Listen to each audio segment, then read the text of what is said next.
Hello my friends, this is Dr. Beter. Today is April 30, 1982, and this is my AUDIO LETTER No. 74. It's now been almost 1 month since war broke out in the South Atlantic. On the surface it seems that it's only a dispute between Argentina and Great Britain over the barren, windswept Falkland Islands and South Georgia Island. In reality it's far more than that. The so-called Falklands crisis is just the visible tip of a giant military operation.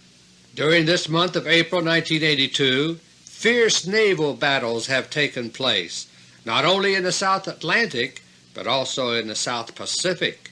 Up to now, most of the hostilities have been kept under wraps by wartime censorship on all sides. But as I say these words, the naval war in the Southern Hemisphere is about to come to the surface. Beginning today, April 30, a total naval and air blockade of the Falklands by the Royal Navy has begun. At the same time, a counter-blockade has been declared by Argentina in the same area. To be effective, a blockade must be imposed over a period of time, but the Royal Navy does not have that much time. Winter is coming on in the South Atlantic, and the British supply lines are overextended. Having come this far, Her Majesty's Navy cannot simply drop the blockade and sail away in a few weeks' time without drawing blood from Argentina. As a result, the British will be forced to undertake military operations very soon, no matter how risky they may be. There is also another reason why the Royal Navy now has no choice but to engage the Argentine forces in combat.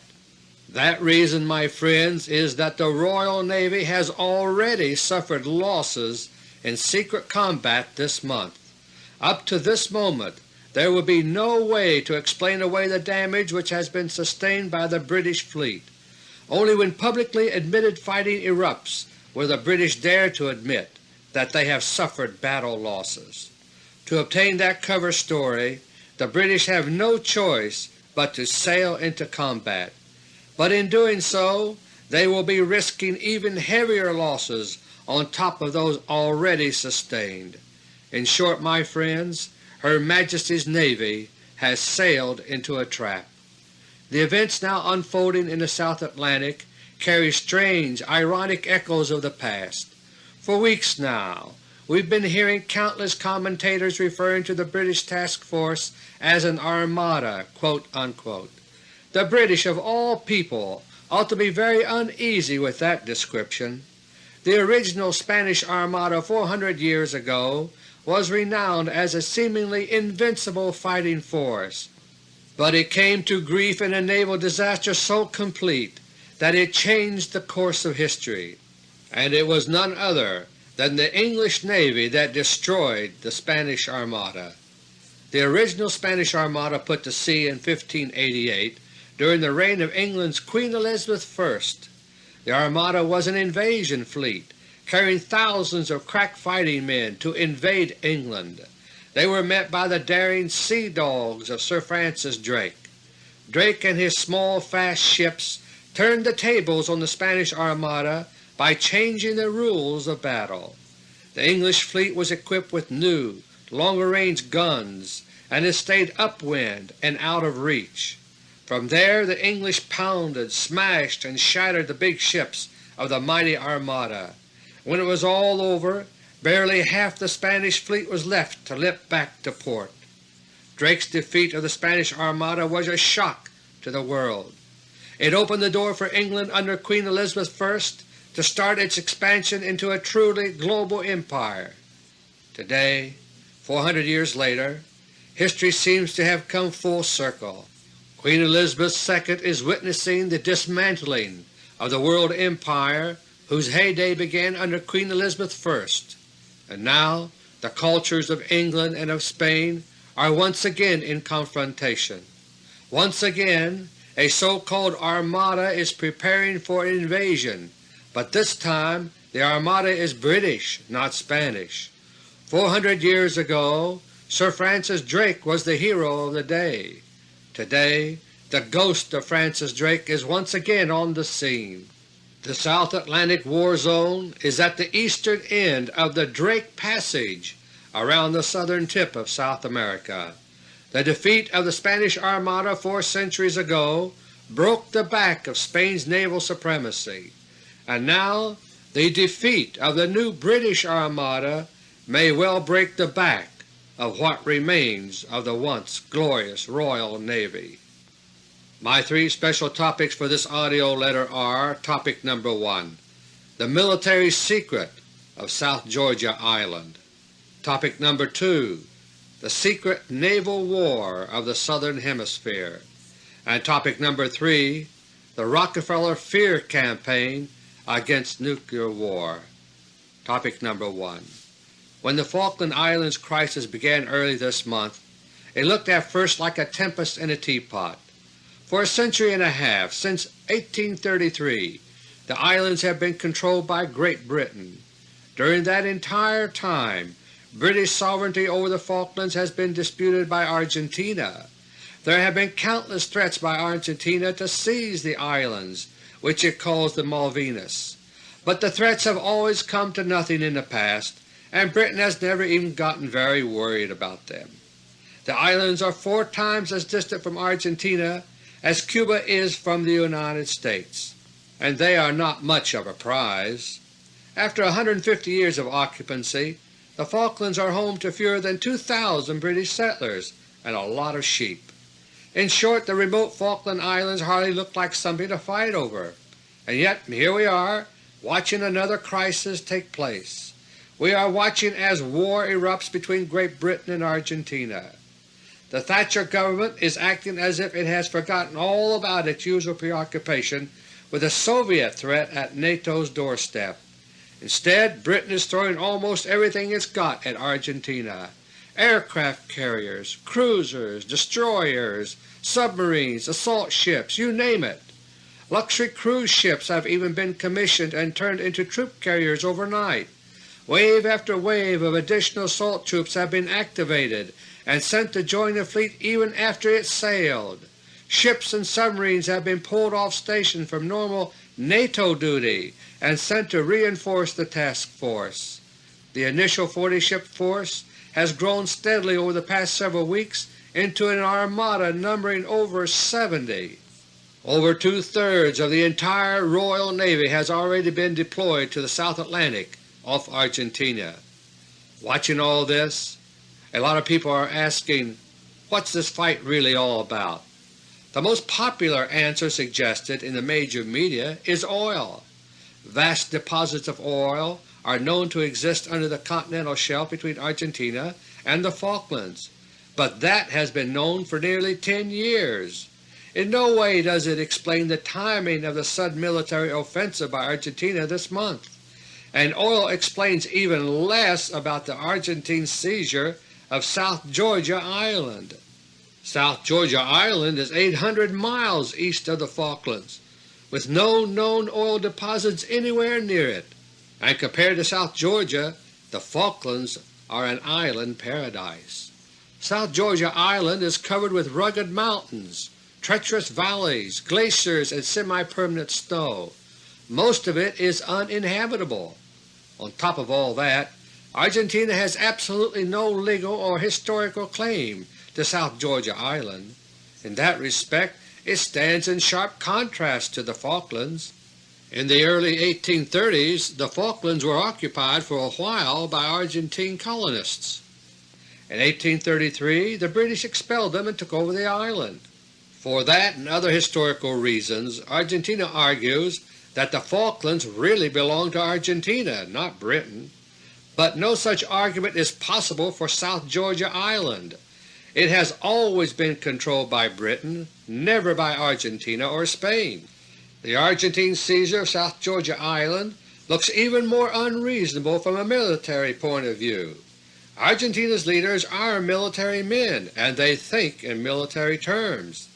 They were well aware ahead of time that far-off South Georgia Island could not possibly be held for long. By seizing it, they were setting themselves up to absorb a military defeat as the island was retaken by Britain. So the question is, Why did Argentina's military junta bother with the seemingly worthless South Georgia island at all? My friends, the answers to all these questions are military, not political or economic.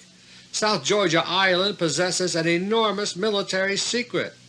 It's a giant underground installation buried under the mountains at the northwest end of the island. The real reason for the so-called Falkland crisis is this secret installation, together with two other similar installations which I will describe shortly. The secret military complexes have been in existence for many years. They are not new. What is new is the accelerated nuclear war timetable of the American Bolshevik war planners here in Washington. For the past 2 months I've been reporting the details of this new war plan to you as quickly as I can obtain and verify them. The plan calls for Nuclear War I to erupt by September of this year, 1982. It is this fast approaching nuclear war threat that caused the so-called Falklands crisis to erupt now. What is going on now is a coordinated effort to spoil part of the Bolshevik grand strategy for the coming nuclear war. The mutual enemies of the American Bolsheviks here, namely the Rockefeller cartel and Russia's new rulers in the Kremlin, are behind the present crisis. They are trying to ruin Phase 3 of the Project Z war plan which I revealed last month. That phase is to be world domination by the American Bolsheviks after both Russia and the United States have been destroyed in Nuclear War I.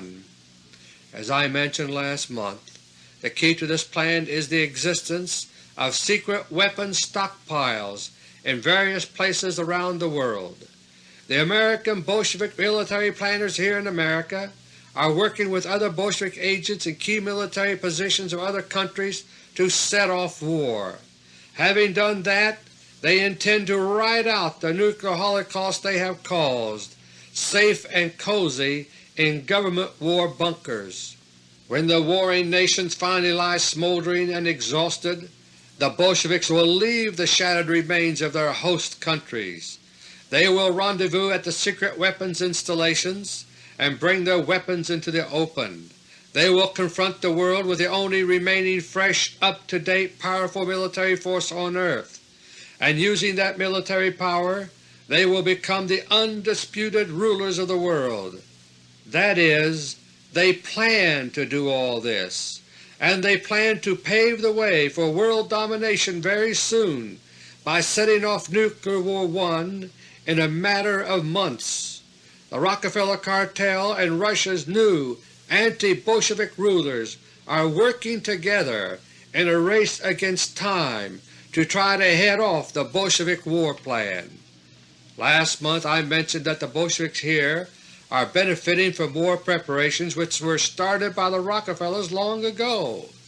It has only been about 3 years since the Rockefellers were dislodged as the prime movers of the United States government by the Bolsheviks. Since that time, the United States government has been a house divided, torn by internal power struggles between rival Bolshevik and Rockefeller factions. But before that, the United States had been dominated for decades, both economically and politically, by the 4 Rockefeller brothers. In 1961, the brothers launched a new long-range plan for world domination. It was a two-pronged strategy, half visible and half secret, which I first described long ago in AUDIO LETTER No. 28.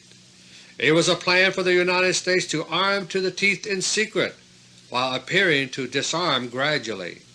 Without repeating all the details, the basic idea was grandiose yet simple. By deliberately appearing weak, the Rockefeller-controlled United States would maneuver itself into a nuclear war with Russia.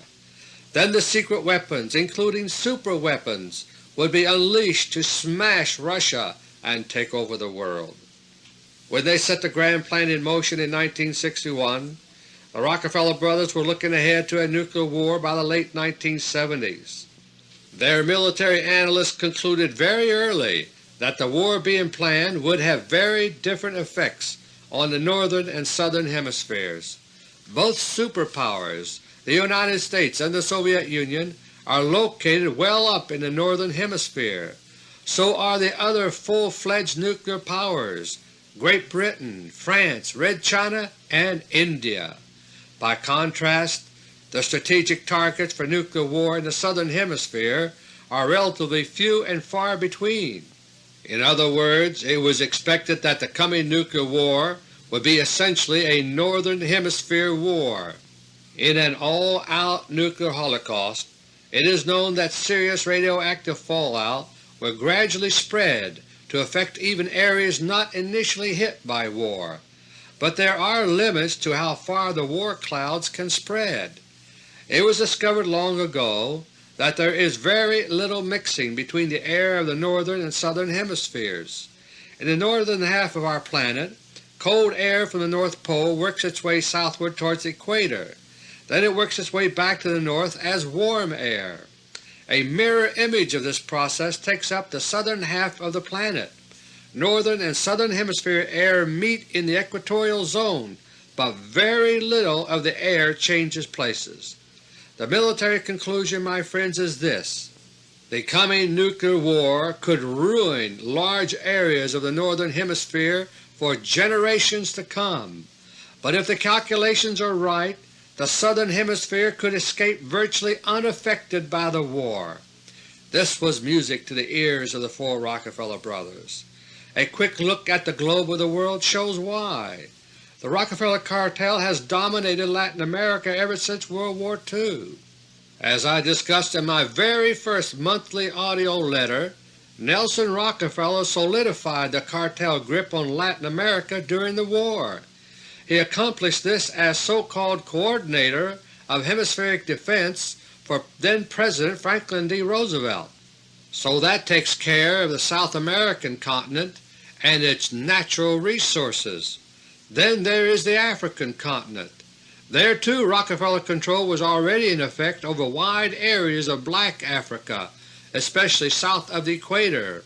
All this was thanks to the efforts of John D. Rockefeller III, as I detailed in AUDIO LETTER 36. Looking around the globe, the most important remaining land masses from the standpoint of world domination are Australia and New Zealand. Thanks to World War II, both were wide open to the Rockefellers. The Rockefeller brothers decided to establish secret military installations in the southern hemisphere for use after the coming war. By this means they expected to become the masters of the surviving southern half of planet Earth after the Northern Hemisphere War. Then, as the Northern Hemisphere gradually recovered from the nuclear holocaust, the Rockefeller Empire would be able to pick up the pieces. In this way, the third-generation Rockefeller brothers expected their family dynasty to inherit the earth. In order to control the Southern Hemisphere militarily after the war, some means would have to be available to project military power onto any landmass. For example, revolts against Rockefeller domination would require troops, not a blast from the beam weapons on the Moon. The most critical factor for post-war military domination of the world was found to be a navy. A minimum of 2 secret naval fleets would be required, one based in the South Atlantic, the other in the South Pacific. Since the reserve naval fleets were to be kept secret until after the Northern Hemisphere nuclear war, they could not be built in existing shipyards. New construction facilities had to be built, and they had to be hidden. To hide an entire shipyard is no small task. They take up a lot of space. On top of that, it was essential that the ships remain hidden after they were built. The best way to achieve that was to combine the shipyard and naval base into one overall secret installation. Finally, the secret naval installation had to be invulnerable to nuclear attack. Otherwise, if its existence were ever discovered prematurely, the secret navy might be wiped out. The combined requirements for secrecy, space, and protection against attack were formidable. But one day in 1959, While all these plans were still in their early stages of development, the answer presented itself. During a so-called banking trip to Sweden, David Rockefeller was given a tour of a unique hidden naval port. The port is hollowed out from solid granite cliffs which come right down to the water. The entrance to the port is a gigantic hole in the side of the cliff which can be sealed off with enormous steel doors. Inside this big doorway on the water, a huge cavity has been hollowed out to accommodate ships. The Rockefeller brothers and their military advisors decided that a bigger, more secret, better protected version of the Swedish hidden port was just what they wanted. A survey of candidate sites was then initiated. The site survey covered coastal areas throughout the southern hemisphere. Many areas were rejected very quickly because the topography was wrong. Other areas were rejected because they were too close to the equator. Still others had to be ruled out because there were too many people living nearby, making the desired level of secrecy impossible. Finally, it was essential that the sites chosen for the secret naval installations be totally secure politically. At last the sites for the secret naval installations were selected. In the South Pacific, extreme southern New Zealand was selected. This is what I was alluding to in AUDIO LETTER 71 3 months ago, when I called attention to New Zealand's extreme importance in the coming war. In order to obtain the necessary space, the secret New Zealand naval installation had to be divided up into 2 sites located close together. One is at the extreme southwest tip of South Island, where the mountain range known as the Southern Alps comes down virtually to the water's edge. The other part of the installation is built into the northwest tip of Stewart Island, which is off the tip of South Island. The Stewart Island facility is hollowed out within a rise known as Mount Anglem. The New Zealand location met all the requirements. Ever since World War II, the government of New Zealand has been tied even closer to the United States than to Great Britain. The location is far from the equator, and the installations are buried deep under mountains, protected from nuclear attack. They are also too deep to be reached by particle beam attacks, and the New Zealand site is well situated to command the entire South Pacific. In the South Atlantic, an even more perfect site was found. That site, my friends, is South Georgia Island. It is located perfectly for naval domination of the entire South Atlantic. The tall, rugged mountains provided a perfect location for the secret installation at the northwest tip of the 100-mile-long island. It is controlled by Great Britain, whose government, like that of New Zealand, was willing to cooperate, and South Georgia Island was virtually uninhabited except for a whaling station on the northeast coast. The whaling station was some 50 miles away from the secret new installation which was being built, but Britain took no chances. In 1965 the whaling station was closed down. Since that time there have been no inhabitants on South Georgia Island except for a few dozen alleged Antarctic scientists. Construction of the secret naval facilities, 2 in New Zealand, 1 on South Georgia Island, began in the early 1960s. The techniques were adapted from those used previously to build other large underground facilities, such as the NORAD installation inside Cheyenne Mountain, Colorado. However, these techniques were adapted in radically new ways to achieve construction access directly from the sea instead of overland. In this way, the sheltering mountain was left undisturbed in appearance both during and after construction. The cuts in the mountainside which were necessary to let ships in and out were kept as small as possible and were well camouflaged. Like the Swedish hidden naval port arrangement, the entrances to the secret installations can be sealed up. When sealed, the entrance is virtually impossible to detect unless you know exactly where it is. and unlike most large construction projects, there are no tailings or piles of leftover rock lying around to attract attention. The man-made caverns which house the secret naval installations are enormous, but all of the rock and debris was disposed of at sea. Once the secret naval facilities were built, they had to be outfitted for ship construction and dockside storage. The fake disarmament of the United States during the 1960s contributed greatly to this task. From 1961 to 1968, one man played a pivotal role in this elaborate Rockefeller scheme. He was then Secretary of Defense Robert McNamara. All through the 60s, McNamara presided over the public paring back of America's visible military power. This included the closing down and dismantling of entire shipyards. What we were not told was where all that shipyard equipment went afterwards. Where it went, my friends, was to the new secret installations which were being outfitted in New Zealand and South Georgia Island. The secret naval installations have been used as duplication facilities to reproduce certain ships and submarines designed and built here in the United States. As Defense Secretary Caspar Weinberger told Congress recently, it is cheaper to build 2 ships at a time.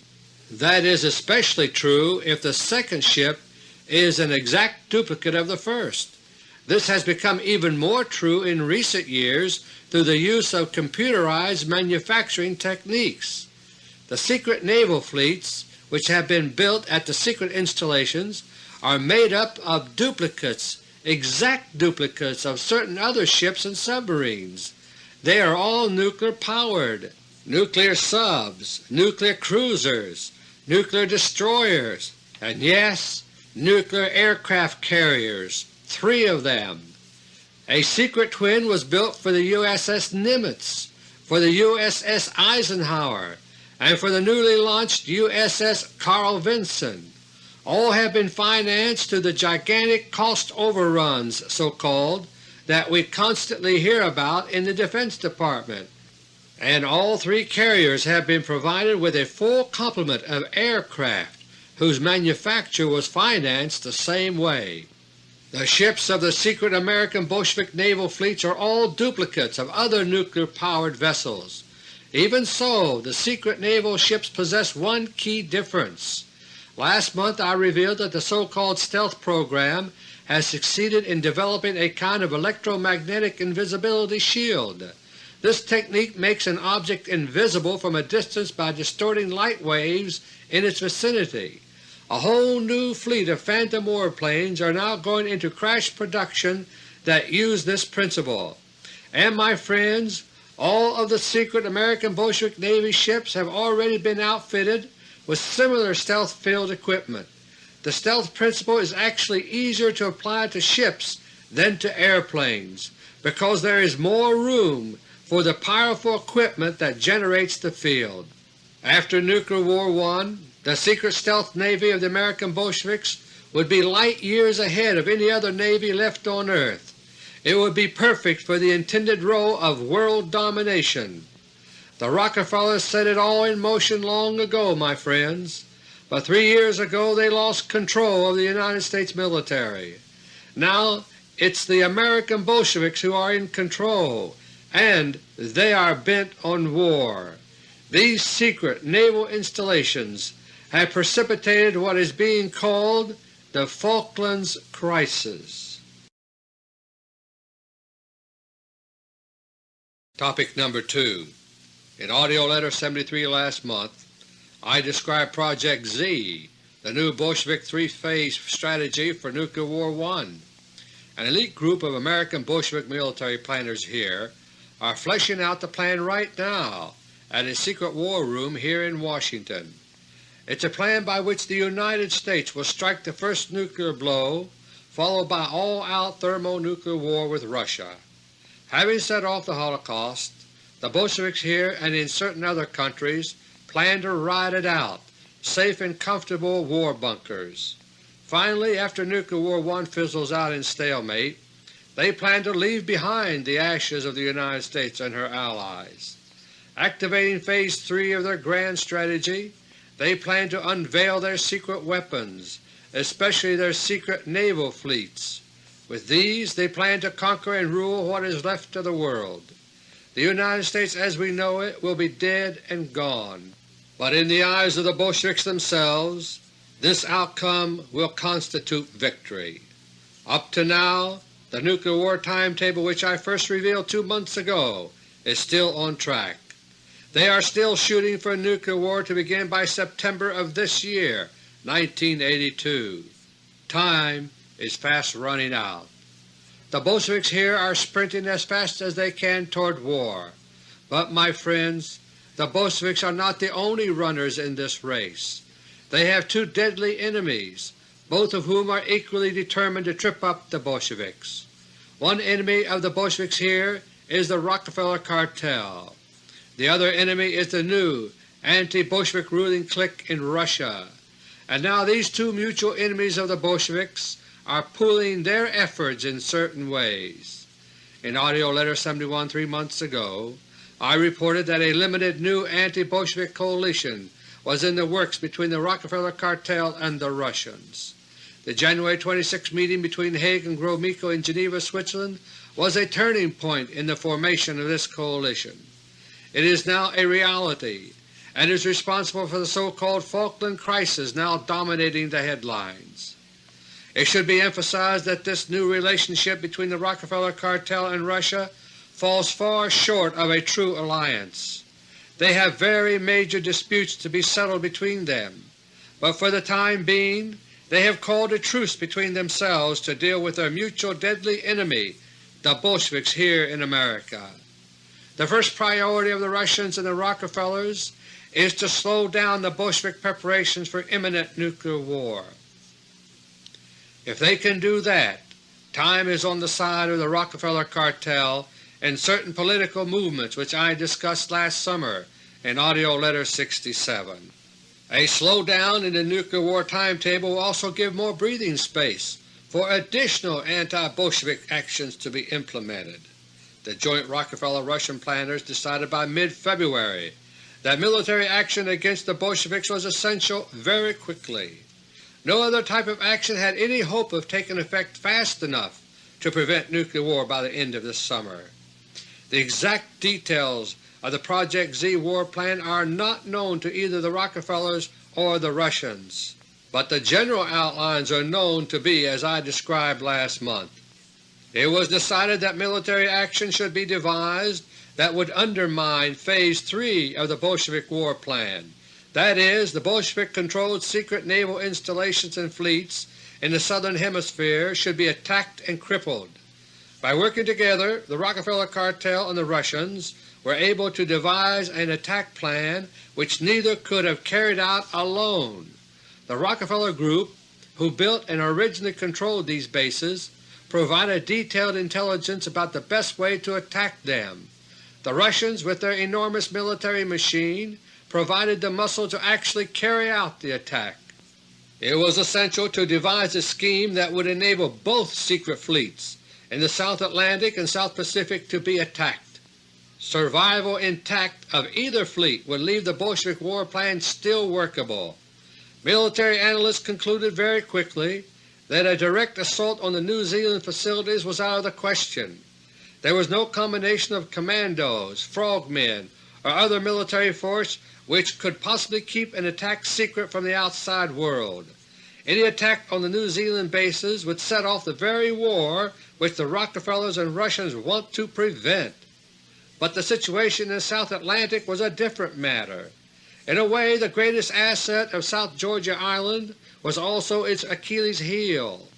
The extreme isolation which protected the secrecy of the South Georgia base also made a covert military assault feasible. The key lay with Argentina and her long-standing claims to the Falkland Islands.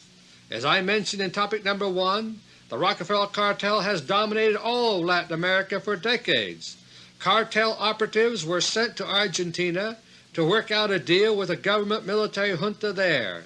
The historic dispute over the Falkland Islands was to be used to provide a ruse, a military cover, to enable the South Georgia base to be attacked. The Argentine generals were not told everything about the situation by any means, but they were told enough to make clear what they were to do. As an inducement to cooperate, the Argentine leaders were promised handsome rewards. They were guaranteed that after the shooting was over, the Falkland Islands would remain in Argentine hands. This guarantee included the promise of covert military assistance as needed against the Royal Navy, and to bolster the troubled Argentine economy, it was promised that the Rockefeller cartel will help develop the immense offshore oil reserves. With these combined promises of military glory and financial rewards, the Argentine military junta agreed to the plan. On March 19, Argentina carried out Act 1 in the Joint Attack Plan. A group of Argentine scrap metal merchants, of all things, landed at the abandoned old whaling station on South Georgia Island. Supposedly they were there to dismantle the old buildings and cart them off to sell. While they were at it, they also raised the Argentine flag over the work site. The British, always nervous about South Georgia Island, promptly reacted as expected. The British Antarctic Survey ship Endurance put 22 Marines ashore. They drove off the scrap merchants and tore down the Argentine flag. The incident provided the desired excuse for the Argentine junta to bring the simmering 150-year-old Falklands dispute to a boil. From time to time in the past, Argentina has claimed that South Georgia is part of the Falklands because it is administered that way by Britain. That argument is very flimsy, but it now came in very handy. It was nothing new to hear this from Argentine leaders, so there was no hint of what was really afoot. During late March, Argentine military forces started assembling for an assault on the Falklands. Nothing new, thought the British High Command. Argentina has carried out threatening maneuvers in the past many times. It was believed that they were about to do it again. But on April 2nd, Argentine forces did the unexpected. After many past false alarms, this time they actually invaded and seized the islands. All Argentine public statements emphasized the long-standing historical claims to the Falklands themselves. But just for good measure, the next day a small Argentine force also seized far-off South Georgia Island. The force was so small that it gave the appearance initially that it was just a sideshow from Argentina's point of view. However, the small contingent of 22 Royal Marines were overpowered and bundled off the island, along with a group of 13 alleged scientists. That was the moment of payoff in the joint Rockefeller-Russian attack plan. Thanks to the elaborate distraction staged by the Argentine forces, a special commando team got onto the island undetected. Based on the detailed Rockefeller information about the base, the team moved to a location on the mountain directly above the cavernous secret base. Special high-speed drilling equipment was set up by the Rockefeller members of the team, while the Russian members concentrated on military defense. By late that evening, April the 3rd, the Military High Command in London finally learned what was really taking place. The secret South Georgia base was under attack by virtually the only means possible. The joint Rockefeller-Russian team were drilling a shaft down through the mountain toward the hollowed-out cavern inside. It was only a matter of time until the drill would break through the ceiling of the giant hidden naval base. Once the hole was made, the next step was obvious. The Rockefeller-Russian team would put a weapon of some kind through the hole. The best guess was that it would be a nerve gas. The shock waves that went through the highest levels of the British government on the evening of April 3rd can hardly be described, my friends. The Thatcher government, like the so-called Reagan administration here in America, is Bolshevik-controlled. That's why Margaret Thatcher always says, "Me too," any time the Reagan administration says or does anything against Russia. Both governments are party to the secret nuclear war plan, in complete betrayal of the people of their respective countries. And on the evening of April 3rd they suddenly discovered that their precious war plan was in deep, deep trouble. Immediately the Thatcher government started assembling a naval armada to sail for the South Atlantic. Haste was the order of the day. The drilling on South Georgia Island was proceeding around the clock. The best estimates were that the drilling would break through into the roof of the naval base in about 3 weeks, on or about April 24th. If help did not reach South Georgia by then, the secret installation might be doomed. The forces stationed at the installation itself were unable to defend themselves under the circumstances. Their mighty naval ships were ships in a bottle. They did not dare open the bottle to sail out to fight because the Russian commandos were armed with tactical and nuclear weapons. To open the blast-proof entrance doors would be suicide. On April 5, just 2 days after South Georgia Island was seized, some 40 naval ships began moving out of British ports. The same day Lord Kerrigan was sacked as Foreign Minister. He was forced to resign, my friends, because he had assisted the Rockefeller attack plan by downplaying the Argentine attack preparations. That same day, April 5, New Zealand, the home of the other secret naval fleet, broke diplomatic relations with Argentina. The 2 hidden New Zealand facilities had been placed on red alert. As a precautionary measure, all submarines at the twin base were ordered to sea. Several surface ships were already at sea, undergoing sea trials, but that still left 7 major ships inside the hidden twin naval base, including one of the nuclear aircraft carriers I mentioned earlier. On that busy day of April 5, Argentina's Foreign Minister Costa Mendez was at the United Nations in New York. He was alarmed by the deployment of such a large part of the Royal Navy. Costa Mendez hurried here to Washington to seek reassurances from certain officials. He got them. For the next 2 weeks or so, the news was filled with stories about the allegedly slow movement of the British fleet while negotiations went on. That, my friends, was only a cover story. The Royal Navy was actually joining up and moving as rapidly as possible toward South Georgia Island. If the task force arrived in time to save the secret base, a major battle was likely. The official stories about slow movement of the British Armada were intended to give a cushion of time for that battle. If need be, the fleet would have several days to retake South Georgia Island. Then it could move on to arrive near the Falklands on the announced schedule. In this way the crucial importance of South Georgia Island would be hidden and the big secret preserved. It was initially expected that advanced elements of the British fleet would reach the vicinity of South Georgia Island within 2 weeks. That would have been soon enough to attack the joint Rockefeller-Russian commando team and stop the drilling before it was completed. But Russian cosmospheres and submarines made a shambles of the plan.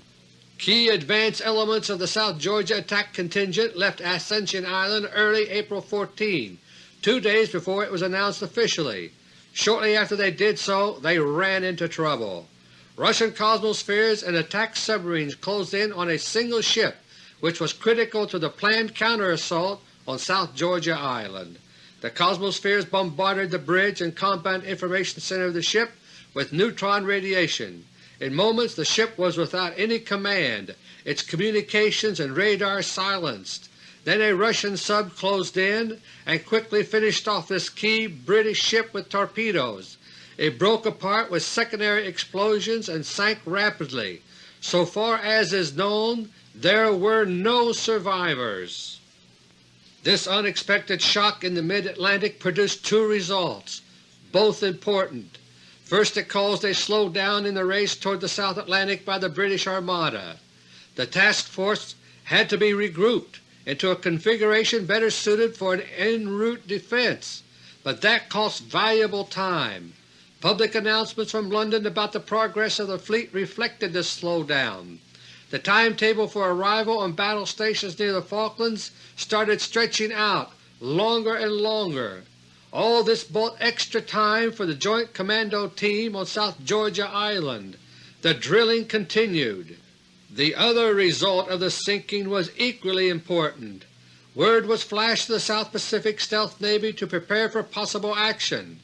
It was obvious that the Russian Navy was getting involved in the Atlantic, which meant that the Royal Navy could be in big trouble. During the dead of night, early April 15, the 7 stealth ships put to sea from their twin secret bases in southern New Zealand.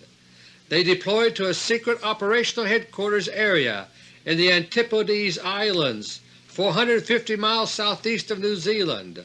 Their electromagnetic shields were operating to provide protection from attack.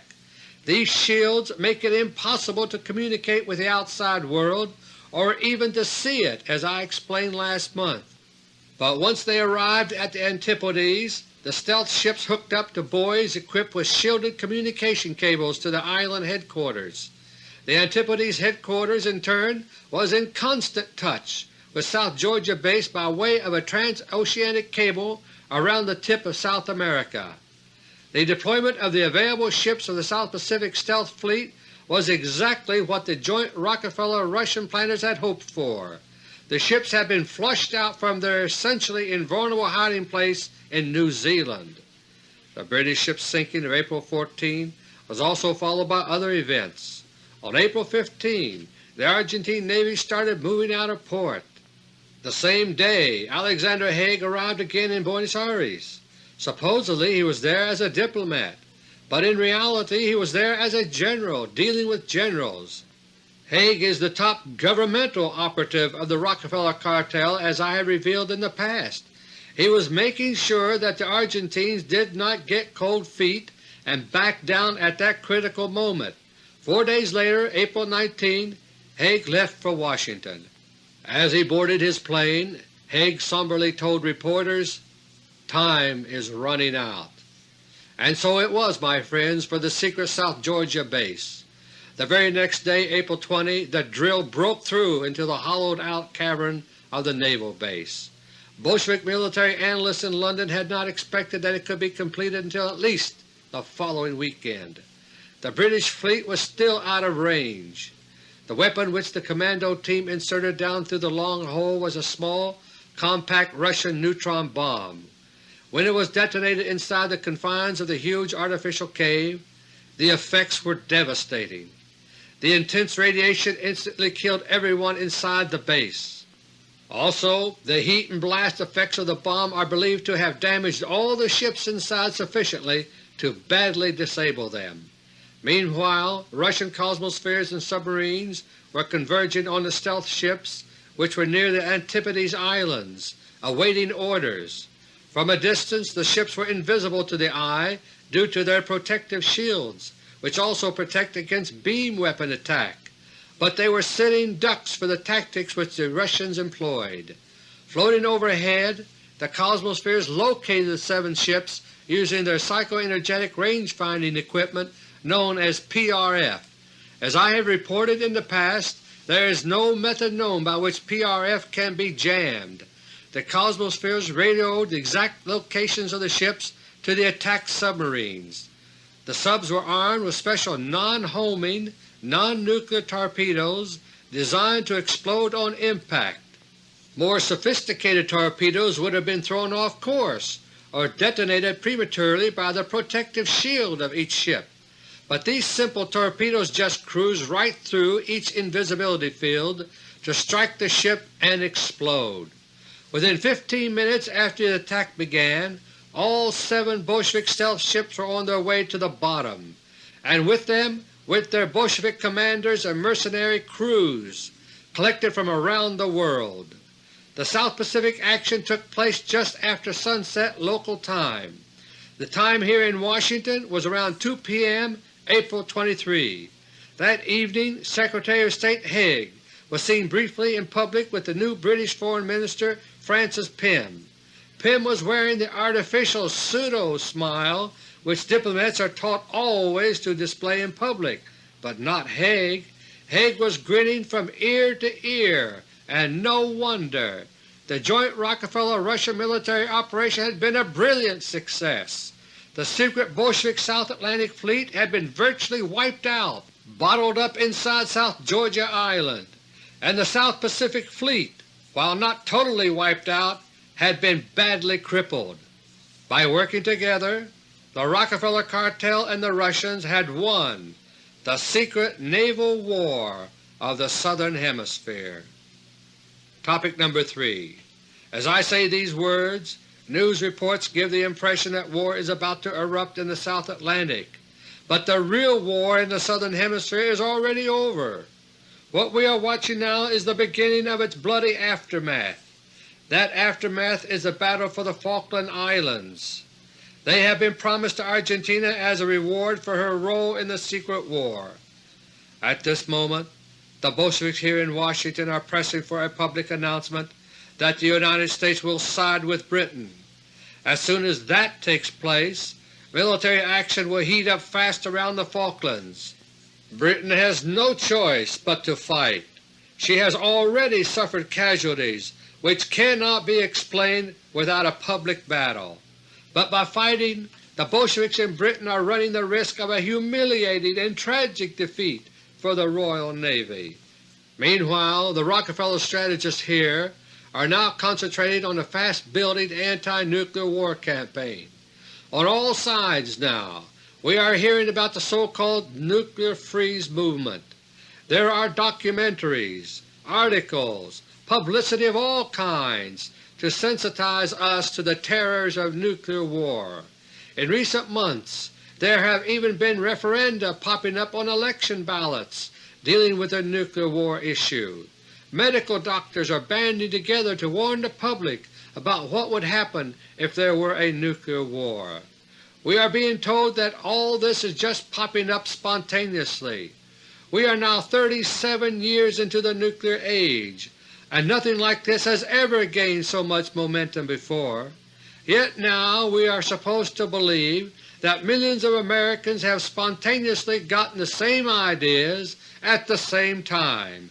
If you believe that, my friends, I give up. Movements like this never, and I mean never, develop without leadership, organization, and money, and plenty of it. What we are watching is a Rockefeller public relations machine at work.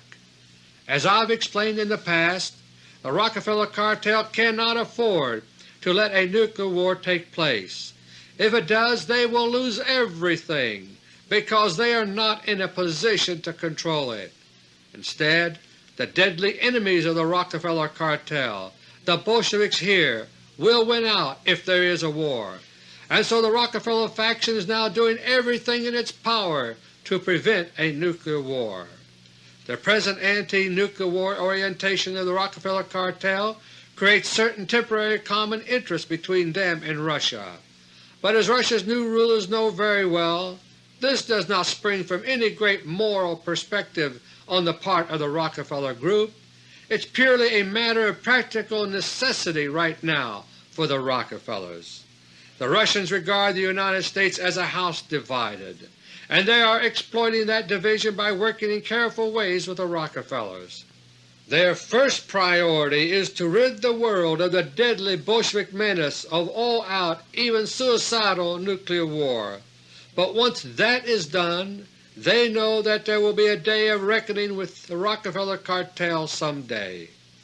The Rockefeller Group is working toward a definite objective with their new anti-nuclear war propaganda. That objective is renewed power, and power that moves them closer to their old dream of world government. The Bolsheviks here have unwittingly provided fertile ground for the powerful new Rockefeller anti-war campaign. Under Bolshevik control, the so-called Reagan administration has become so hawkish that it's scaring people.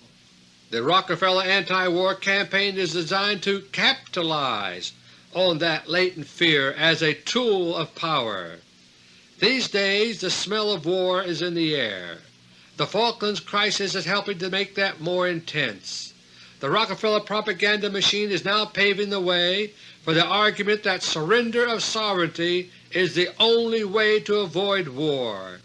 A new super-United Nations of sorts is now in the works to fill the bill. It will have teeth. As presently envisioned, the new organization will be based in Geneva, Switzerland. The working name, though this may be changed, is the World Non-Proliferation Council. The plan is to bring it into being as the outgrowth of nuclear non-proliferation treaties, but its true purpose will be to use fear, the fear of war, to control us all. Now it's time for my last-minute summary. In this audio letter I have reported on the reasons behind the so-called Falkland Islands crisis. The crisis erupted because of secret Bolshevik-controlled naval installations in the Southern Hemisphere. These have been attacked by joint action of the Rockefeller cartel and the Russians in an attempt to slow down the nuclear war timetable. The attacks were successful, but the results remain to be seen. One result, though, is that the Royal Navy has now been drawn into a trap. Britain's Waterloo at sea may well be at hand. My friends, two factions are struggling for control over our United States, the Rockefeller Cartel and the Bolsheviks. They differ in style, but both seek to control us through fear.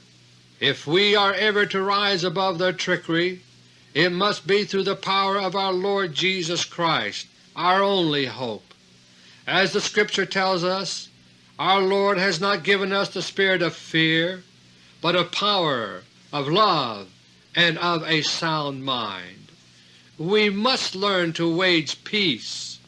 As our Lord declared long ago, "Blessed are the peacemakers, for they shall be called sons of God." Until next month, God willing, this is Dr. Beter. Thank you, and may God bless each and every one of you.